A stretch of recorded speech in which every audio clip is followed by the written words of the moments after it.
Shāh Ashraf Hotak, also known as Shāh Ashraf Ghiljī, son of Abdul Aziz Hotak, was the fourth ruler of the Hotak dynasty, an Afghan from the Ghilji Pashtuns. He served as a commander in the army of Mahmud Hotak during his revolt against the heavily declining Safavid Persians. Ashraf also participated in the Battle of Ghalnabad.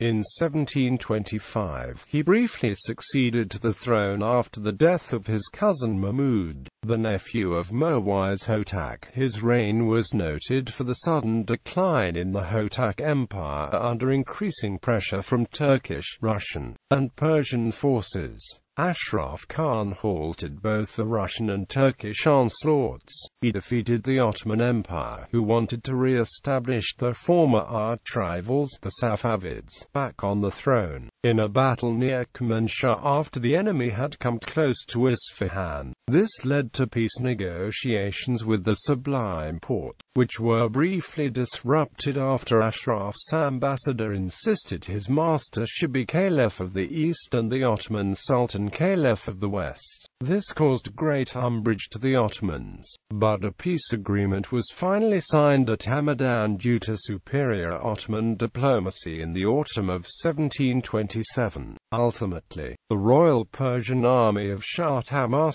II under the leadership of Nader defeated Ashraf's Ghilji forces in a decisive battle known as the Battle of Damgan in October 1729, banishing and driving out the Afghans back to what is now Afghanistan.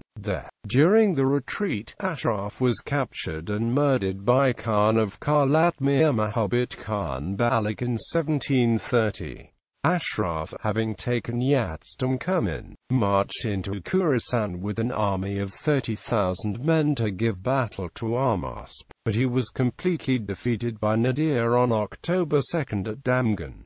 Another decisive battle was fought in the same year at Murchaka near Isfahan. The Afghans were again defeated and evacuated Isfahan to the number of 12,000 men, but, before quitting the city he had ruined, Ashraf murdered the unfortunate ex-Shah Hussein, and carried off most of the ladies of the royal family and the king's treasure. When Ahmasp II entered Isfahan on December 9, he found only his old mother, who had escaped deportation by disguising herself as a servant, and was moved to tears at the desolation and desecration which met his eyes at every turn. Nadir, having finally induced Ahmasp to empower him to levy taxes on his own authority, marched southwards in pursuit of the retiring Afghans, whom he overtook and again defeated near Persepolis. Ashraf fled from Shiraz towards his own country. The cold, hunger and the unrelenting hostility of the inhabitants of the regions which he had to traverse dissipated his forces and compelled him to abandon his captives and his treasure, and he was finally killed by a party of Baloch tribesmen. Ashraf Khan's death marked the end of Hotak rule in Persia, but the country of Afghanistan was still under Shah Hussein Hotak's control until Nader Shah's 1738 conquest of Kandahar, where the young Ahmad Shah Durrani was held prisoner. It was only a short pause before the establishment of the last Afghan empire by Ahmad Shah Durrani in 1747.